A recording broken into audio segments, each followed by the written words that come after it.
आरब हमेशा से सिंपल और सीधा इंसान था। उसका बिलीव स्ट्रेट फॉरवर्ड था, अगर मैं किसी का बुरा नहीं करूँगा तो कोई मेरा बुरा नहीं करेगा।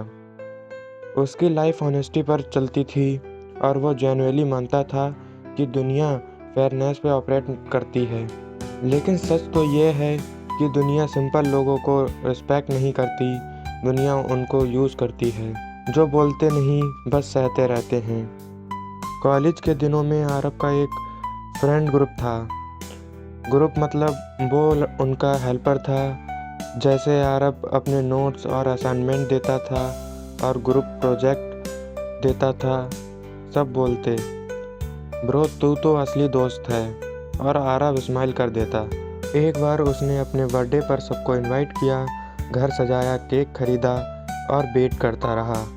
8 बजे कोई नहीं आया, 9 बजे कोई नहीं आया और 10 बजे सबके फ़ोन स्विच ऑफ हो गए। उस रात आरब ने सबसे पहली बार फील किया कि वो उनके लाइफ में प्रायोरिटी नहीं, बस एक ऑप्शन है। केक का एक टुकड़ा खाते हुए उसने रियलाइज़ किया कि कभी कभी गुडनेस भी इंसान को अकेला बना देती है। इंटर्नशिप के टाइम एक सीनियर आरब को हमेशा राइट हैंड बोलता था, हर काम उसे करवाता था, प्रेजेंटेशन, एक्सेल, रिवीजन सब कुछ उससे ही करवाता था। आरब जेन्युइनली उस पर ट्रस्ट भी करता था। पर जब फाइनल रिव्यू का दिन आया तब बॉस ने पूछा, इस प्रोजेक्ट का मेन कंट्रीब्यूटर कौन है?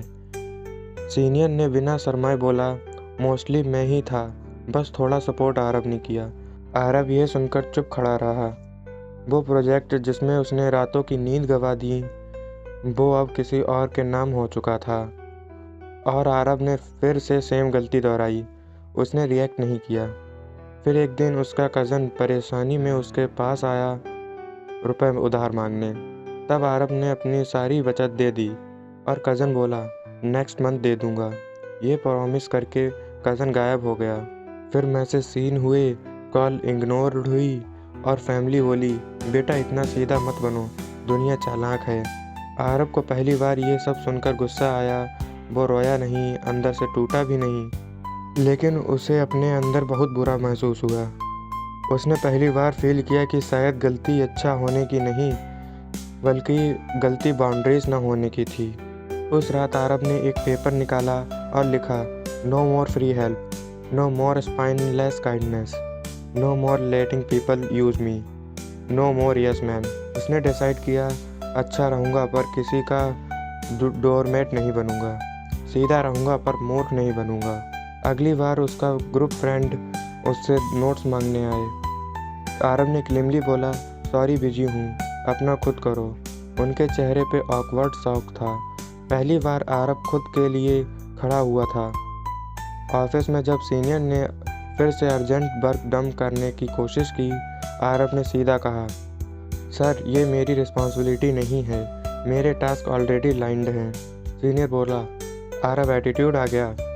आरब ने क्लीमली रिप्लाई किया, एटीट्यूड नहीं सर, बाउंड्रीज आ गई हैं। आरब को धीरे धीरे समझ आया कि ज़िंदगी में प्रॉब्लम अच्छे होने की नहीं थी, प्रॉब्लम है कि लोग उस अच्छाई को ग्रांटेड ले लेते हैं। जब तुम सीधे होते हो, लोग तुम्हारी सिंप्लिसिटी को वीकनेस समझ लेते हैं, लेकिन जब तुम लिमिट्स सेट करते हो, लोग तुम्हें चेंज्ड, र्यूड, इगोइस्ट बोलना शुरू कर देते हैं। और आरब ने सीख लिया, ये लोग वैसे ही हैं, अब उसे उनके बर्थ पर फ़र्क नहीं पड़ता। धीरे धीरे आरब ने खुद को ट्रांसफॉर्म करना शुरू किया। अब वो हेल्प करता था पर अपनी कीमत पर नहीं, वो काइंड था पर स्पाइनलेस नहीं, वो एम्पैथेटिक था पर सेल्फ रिस्पेक्ट सेक्रीफाइस नहीं करता था। और इंटरेस्टिंगली दुनिया का बिहेवियर भी बदलने लगा। जो लोग उसे पहले हल्के में लेते थे, अब उसे अवॉइड करने लगे, क्योंकि वो उनका ईजी ऑप्शन नहीं रहा। जो लोग उसको यूज़ करते थे, अब उसे डरने लगे।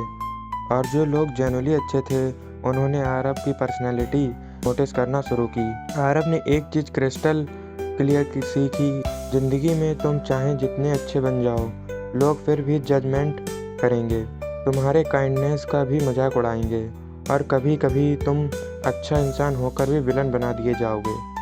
So the goal is not to be liked, the goal is to be respected.